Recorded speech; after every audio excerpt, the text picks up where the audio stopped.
This segment of the Alice Stewart Show is brought to you by Arrow Plumbing. For all your household or business plumbing needs, call Arrow Plumbing at 1-866-PLUMBER or schedule an appointment online at arrowplumbing.net. Welcome back to the Alice Stewart Show, 7:35 on a beautiful Friday morning here. And joining me in studio, Bilenda Harris-Ritter. She's an attorney here in Little Rock. She is going to tell us about a very important day that we should all really take close to heart and remember these folks that have been victims of murder, the National Day of Remembrance for Murder Victims. And if you want to know more, you can go to POMC.org. It's parentsofmurderedchildren.org. But in this case, Bilenda is a child of murdered parents. And Bilenda joins us in studio. Bilenda, thank you for coming in. Thank you so much for having me. I appreciate it. And I want to ask you this. It's we're having a National Day of Remembrance for murder victims. And if you can, tell us your story. Your parents tragically and heartbreakingly murdered back in 1981. I have no problem sharing my story. I think it's important for people to know the background on victims. So often we only hear about the defendant, the convicted murderer, and what gets lost in all of that is that the reason someone is convicted is because of a horrific crime. Regardless of the circumstances, murder is horrible to deal with for those who are left behind. And in my particular case, in 1981, my father and stepmother were at our home in Stone County outside of Mountain View with my 3 half-sisters who were 2, 5, and 7, and a man who had shot someone a year and a half before and wasn't in prison because of a deal that the prosecutor made to let him stay out, even though he had shot a 14-year-old girl in the pelvis by shooting into the crowd when the movie theater got out in Mountain View. He was out, and he was supposed to pay her medical bills and hadn't. So they called him and told him, we're going to come and put you in jail. So he got angry, and he left, and for some reason, he picked our driveway. And our driveway was a mile long, off a highway outside of Mountain View, and he was sitting in his pickup truck, I think, because I only have his story on this part. Right. And my dad told him to leave, that he was trespassing. And instead of leaving, he waited for my dad to go back down to the house, and then he got a shotgun out of his truck and crawled through the woods and waited outside our house. And when my dad came out to feed our dog, he shot my dad in the back. And when my stepmother heard the shots, she ran out of the house to my father to help him, and she was shot in the chest.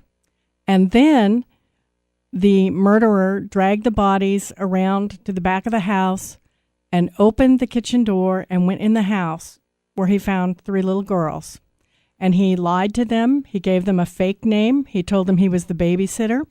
Through the course of the night, he wrecked the inside of the house. He took food out of the refrigerator. He threw it on the ceiling and the walls. He pulled all the books off of the bookshelves.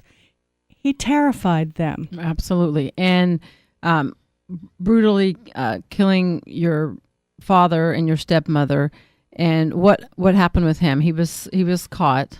Well, the next day he stole. My father was a retired Army officer, and there was a .45 that his men had given him.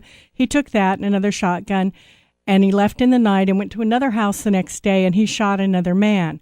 But that man was able to hold on to him and also call the sheriff, and that's how they caught him. He pled guilty to avoid the death penalty, guilty to capital murder, and he is a guest of the Arkansas Department of Corrections for the rest of his life, unless he gets clemency. He can't get parole.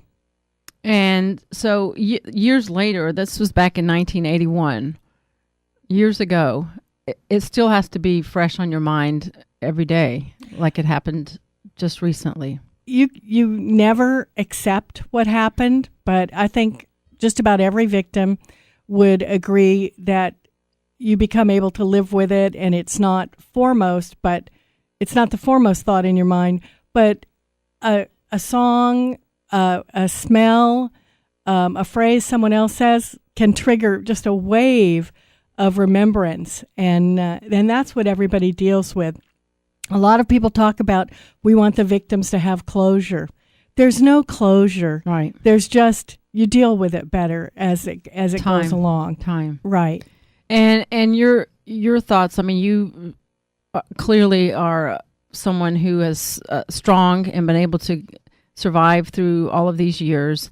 And on a National Day of Remembrance, what is it that you want other people to remember or to know, or is there something they need to do in order to help those who have lost loved ones due to senseless, tragic murders? Oh, I do think there are things people can do. If you know someone who has lost someone this way, just saying, hey, I don't even know what to say, but I'm there with you. If you need something, if you need to talk, come to me. A lot of times the best thing people can do is to talk about it.